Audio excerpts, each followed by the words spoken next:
Here tonight to give you just a quick overview of the 2026 legislation update.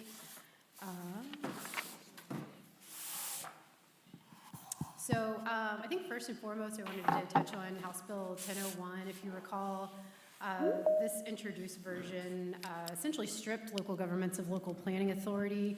It permitted several uses by right, single-family dwellings and townhomes, accessory dwellings within single-family dwellings, affordable housing, prohibited parking space requirements, it prohibited regulation of design elements, it required residential multifamily to be permitted use in commercial, it prohibited a unit from imposing requirements on lot sizes, density, setbacks, building bulk on certain lots or parcels. And there were several of these that were opt-out provisions, but all in all, it was really chipping away at local authority and home rule. It was focused on affordable housing. I think the intent was there, but maybe just not the right way to get there after a lot of effort on the part of Mayor Fadness and several mayors across the state and our friends over at AIM. We end up getting a much better version. This is the adopted version that I will go through tonight. So if you, I just wanted to mention that because if you hear House Bill 1001, and it has changed significantly from the introduced version. So I think our biggest impact will be impact fees that we have on new developments. And essentially, if you have any impact fees that you want to collect after June 30th, there's a new process that you have to go through in order to impose those fees. This does not affect an impact fee that was imposed under our current ordinance and not collected by the city before July 1st, but if we do intend to impose and collect impact fees after June 30th, we do have to go through a little bit different process. One of the things that we'll have to do is impose an impact fee zone. And so I think this was a big change that we're looking at. So the current statutory scheme is your impact fees can be collected from new development, and then based on your impact zoning or your impact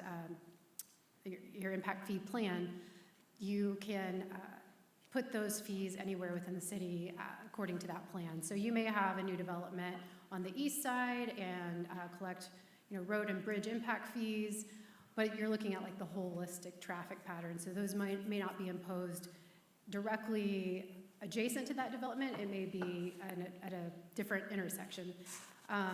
But now they've kind of limited those down, so you have to establish an impact fee zone that there's a functional relationship between the components of the infrastructure type and the impact zone. The infrastructure type provides a reasonably uniform benefit throughout the zone. All areas are contiguous. The impact zone is contiguous to the new development, coterminous with utility service or distribution line that may be necessary for the new development, and then it has to be located not more than 5 miles from the road or drainage infrastructure. So all that to say, if we do go through the new process and we do impose and collect new impact fees after June 30th, the road and drainage impact fees have to be used within 5 miles of wherever that fee is collected. The next change, again, if you look through the lens of affordable housing and housing concerns throughout the state, this is where some of these changes came into play. So beginning January 1st of 2027, the city will be required to submit 2 annual reports to the Indiana Housing and Community Development Authority and the Executive Director of LSA. Those reports are basically the housing that's been approved and denied in the city. There's a whole list of things that we'll have to report, but it essentially wants to know what's been submitted, what have you approved, what have you denied, and then also just the general housing and rent prices throughout the city. So they're just trying to keep track of what's going on in each part of the state. We do have some limits on building and construction fees. So beginning January 1st of 2027, the city cannot assess a fee in an amount that is more than reasonably necessary to cover the cost of processing the application, inspecting or reviewing the plans, or preparing detailed statements for the applicant. I'll be honest, most of our fees are like this anyway. Home rule tells us we can't collect a profit on these fees, so this really isn't a huge change. But if we do have any fees that were adopted prior to January 1st of 2027, we can only increase them once every 5 years. So if we want to increase those fees more frequently, then we have to bring it to City Council for a public hearing. So not a big deal, but a little bit of change from what we're used to.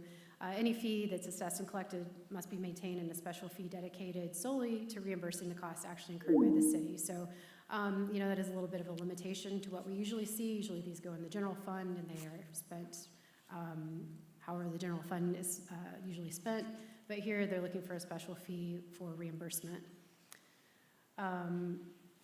And as of January 1st of 2027, if a person files a complete application for a permit or approval, it must be granted if the project satisfies the legal restrictions, including zoning ordinance, zone maps, subdivision control ordinance that's in effect. I don't think this is. We don't need the Plan Commission anymore? We certainly do need the Plan Commission. We have, a lot of projects that get submitted that aren't directly fitting within a certain zoning district, but occasionally you do get developments or requests that fit neatly into like an R1 or an R2, so those would not be going to Plan Commission, but again, they'd have to fit pretty neatly into that category. But as you know, we get a ton of developments and plans that are submitted that we need an exception here, a variance there, conditions, something like that. So definitely still need Plan Commission, definitely still need BZA. So what happens to PUDs then? We'll still have PUDs. You can still have a PUD. It would operate essentially the same as it does now. If that development doesn't fit neatly within a certain zoning classification, we can certainly do a PUD with that base zoning and then the conditions or requirements on top of that, like we do other PUDs. And Brad, I'm going to jump in real fast. So with that rezones, I mean, if somebody has a rezone, it'll obviously still go to Plan Commission. We're still allowed to go to PUD committee and talk about architecture and site plans. All of that's still allowed under this. It's just this kind of belt and suspenders of, to Lindsay's point, if there is something that is cut and dry where there isn't this extra level of discretion that we've built into PUD, that's where they obviously have, and we're making sure that all of our UDO standards, our permitting processes are correct so that we're getting the best possible projects, but we don't anticipate any sort of issues with our process or projects that we're reviewing as a result of this one. So PUD would still have to come before the Plan Commission? If they were rezoning to a PUD, yes, they would. If it's R5, they can go build R5 and no Plan Commission? If it is zoned R5 currently and there is not a rezone to a different, if it's not a PUD for it, then yes, they can do that. Yeah, that's a great point. I think most of the things we see come through need some kind of adjustment or rezone, some kind of condition or variance. Okay, so the statute also requires a UDO review by January 1st of 2027, and basically the goal of this is to increase housing development using the following factors. As you can see, there are many there, but essentially trying to get back at that affordable housing piece. So you will probably be seeing that before January 1st of 2027.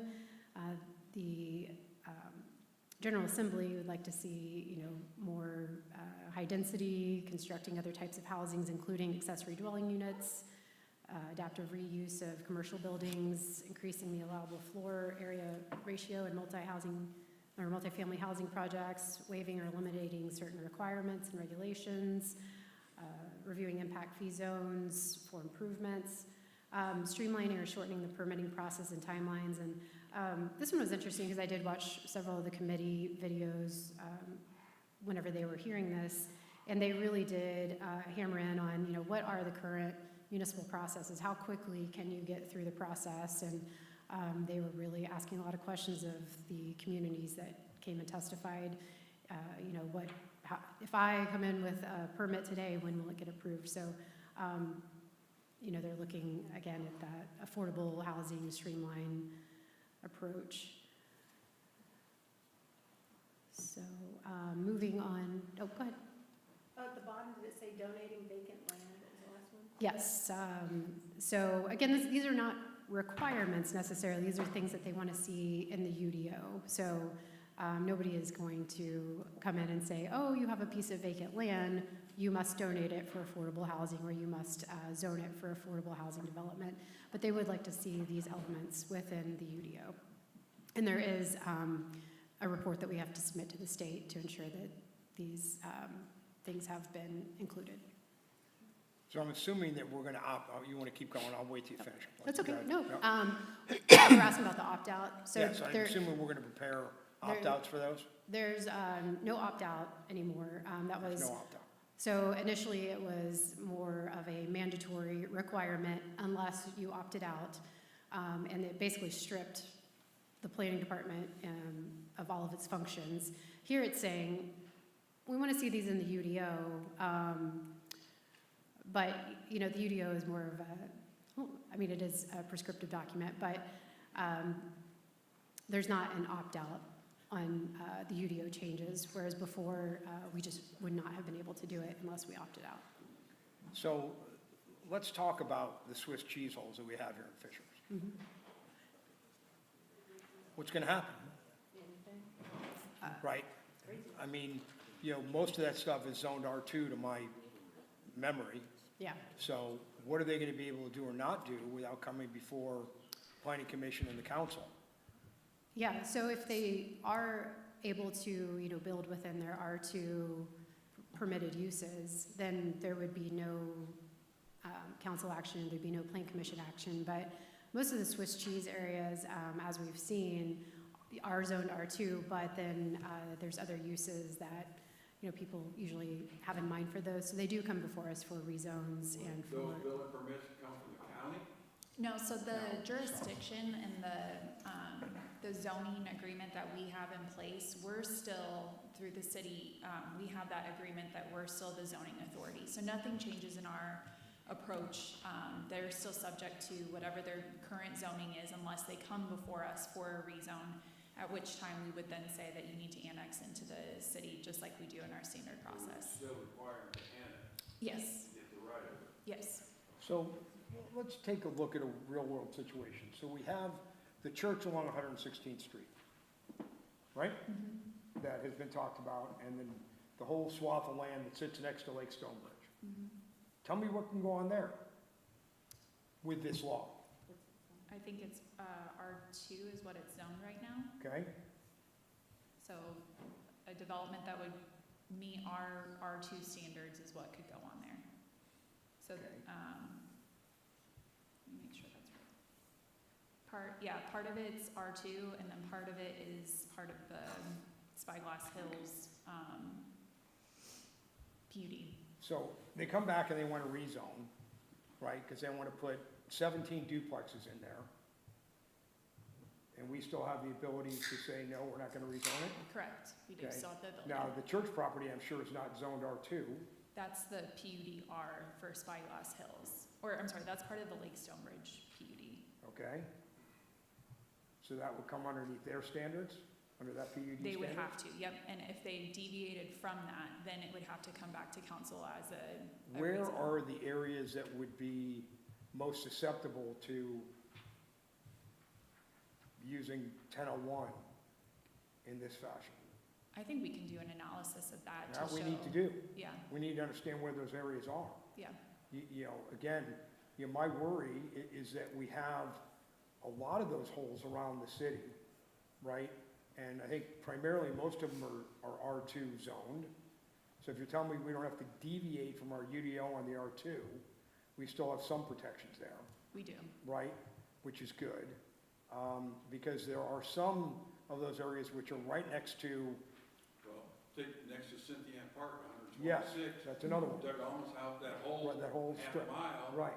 is, I agree with that. It's not inside of a PUD, it's not inside of an HOA, it's not, all those things I worry about, right? Because you've got a number of neighborhoods where people have spent a lot of money building and buying homes and doing those things. And basically, what this law continued to say to me when I was watching it go through was that we don't really care about what your neighbors think.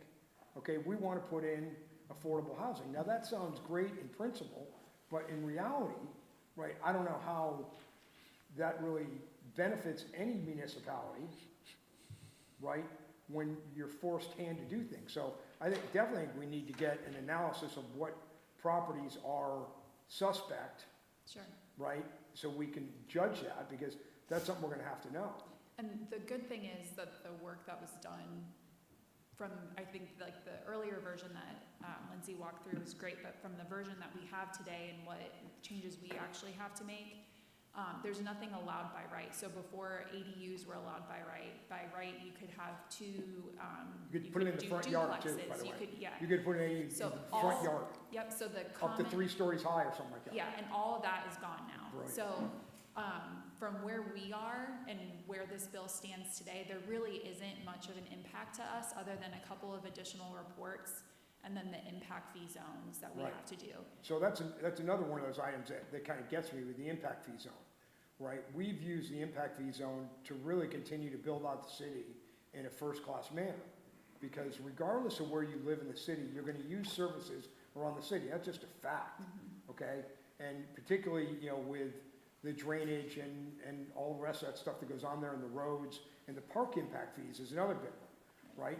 You may not have a park in that particular 5-mile zone, although I probably do, but, you know, then you can only use it on that particular park or that stretch, because I'm gonna tell you, they're gonna put a burden on every road we have in the city if we add more people. They're gonna put a burden on the drainage, they're gonna put a burden on the wastewater, they're gonna put a burden on everything that goes through there. And our wastewater plant's clear on the other side of the city, okay? So they're not gonna be within 5 miles of anything by most of the city standard. So that's a concern to me as well, right? To include the administrative burden that we're gonna take on the contract. I get it. You guys get paid the big bucks, though, so I'm not worried about that, Elliot. So, you know, I'm pretty sure you guys are smart enough to figure that part out. But I mean, again, you know, it really kind of handcuffs us to growth the way we want to have growth around the city, and to really continue to bring first-class product and first-class amenities to that. You know, we've been very careful with the housing developments we've done and the other developments we've done to protect our schools, right?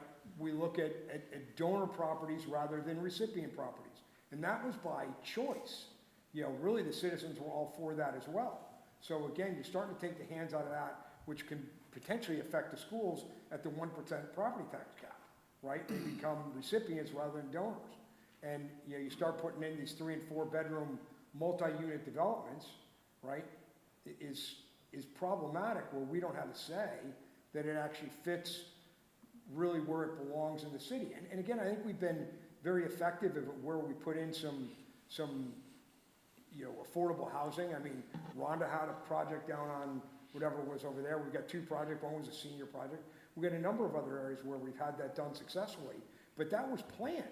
Yeah, and I think big picture, the goal of this, they use affordable housing a little bit differently than what we think about of like attainable or workforce housing, and it was more so about the cost of building a home and making that more affordable for a homeowner to purchase.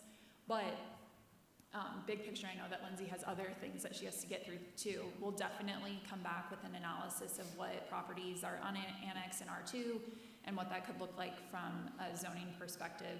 But I feel confident today that some of the work that we're doing now with the UDO update that's coming forward tonight, our constant review of our procedures and projects that are coming through, we're not at an imminent risk of some development being allowed by right that impacts our residents.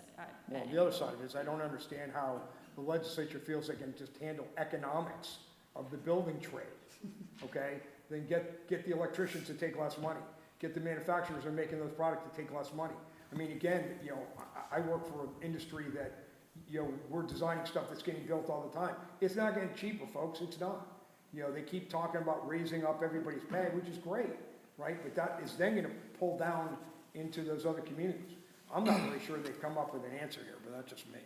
Well, I think that's how If I you, have a house that's a big lot, and I'm zoned R2, can I build another house on No. it? But a builder coming in with brand new land to put 2 homes on one lot. They would still have to subdivide it, so they would still have to parcel it off, and that would have to then go through this process for you to be allowed to do I that. thought they said you could build That was a previous version. 125% of your existing home right behind your home. no, that's not an That was the R2 old version. What? permit. Megan, as you do the analysis, can you include like a price per acre in Fishers? Because to your point about the affordability, the price of the land is still very high here in Fishers because we don't have very much of it. And I think anything that goes toward affordability is not really gonna happen because of the price of the bill, in addition to the price of the land. So basically, what we would need is state money to come in and offset the cost of some of the land to build, right? For developers to build that. Yeah, 'cause They've you been really can't good afford about the doing land. that, Todd. Yeah, yeah. Or, really cheap. And then also at the same time, you want affordable housing, so we're gonna open that up, which, okay. Well, now we're also gonna kill the rental cap. So who's gonna buy the affordable housing? The out-of-state investors are gonna come in and, I mean, it's, yeah, yeah, so tee that up afterwards, so It's it's 7 o'clock the- meeting. We need to We're let Lindsay voice at the finish. State The House, and insanity that's how we continues. got this Sorry, pared went off on back a tangent. version It's all right, no, it's good stuff. of House Bill 1001. I think it's a continuing conversation at the State House. I think you're going to see changes next legislative session. I think you're going to probably see summer study committee. I don't think the conversation's over. And most of the points that were discussed tonight were also discussed at the State House. So I'd say stay tuned for next session. Okay, moving on to House Bill 1044. This is insurance for public safety employees. So essentially, if you have a public safety employee that has been disabled and has a Class 1 or Class 2 impairment, they are eligible for group health insurance coverage as well as their spouses and dependents. That is the change in the statute, that the spouses and dependents are now eligible for health care insurance, or health care insurance. And essentially, this is really targeted to those public safety employees that have catastrophic injuries, are no longer able to work. Spouses are no longer able to work because they're caring for the injured public safety person or their children, and so there's nobody working to provide insurance. But it does open up some of our insurance for the people after January 1st of 2020 that have received Class 1 or Class 2 impairments. So I just wanted to make you aware of that. And it's not indefinite coverage. Once the spouse is eligible for Medicare, or when health insurance becomes available to them through employment, then they're no longer eligible to be on our insurance. And same with dependents. Their coverage ends when they turn 18 or 23 if they're in college, or if they have health care insurance through their employer, or they become eligible for Medicare. So House Bill 1210, this is the very large Department of Local Government Finance bill.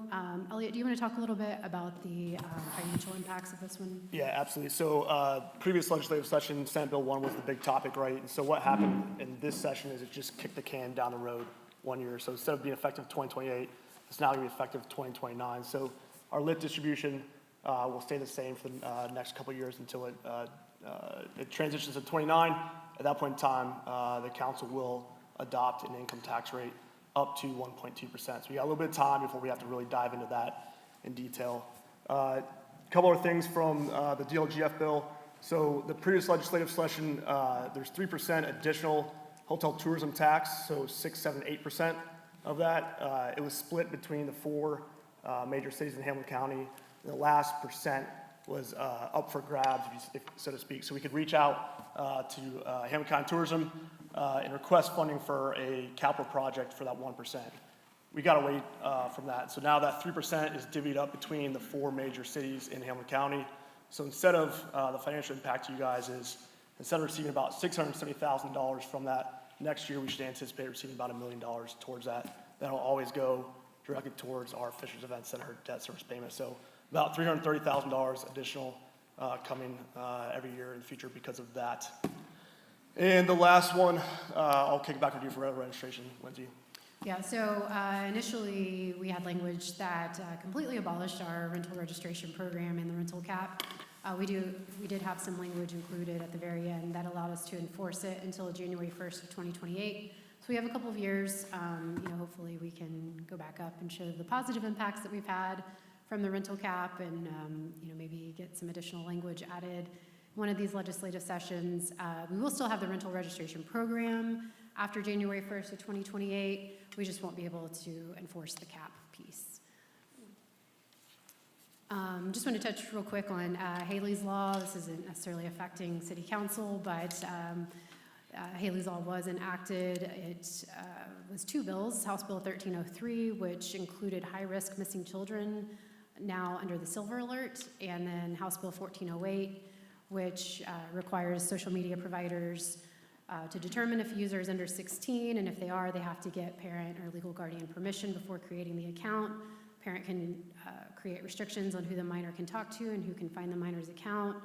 The social media provider can't track the minor's age for the purpose of recommending content or ads. There's restriction of certain features that are considered addictive, like continual scrolling. Social media providers must try to continuously monitor the age of the users using reasonable efforts, and if the minors lied about their age, then they can warn and then delete the account. And the Attorney General has jurisdiction to sue social media sites for violations of this law. You know what's interesting about that? I was out in the community and I met a family whose son was on a video game and got into that vicious cycle with a predator. And I think what this bill needs to say is that people who are over 18 need to identify themselves, so Yeah. that everybody knows that they're not talking to a child. They're putting a lot on families and people under 16 to identify themselves, instead of putting the shoe on the other foot and making adults who are in these groups and these games, who are there specifically to interact with minors, they need to make them identify themselves. Yeah, that's a We'll great fix point. that. Well, maybe we'll have some more changes coming up. Senate Bill 179, this is our local road funding. So for the fiscal year 2026, they increased the matching grant amount from 100 million to 175 million. Eligible projects are road rehab, bridge repair, sidewalk improvements. This grant for us is a 1-to-1 grant or 50-50. So we put in $1 million, they would match $1 million. It was interesting because usually there's an open call for these applications. In the fall open call, they had decreased the funding, so not as many applicants were approved.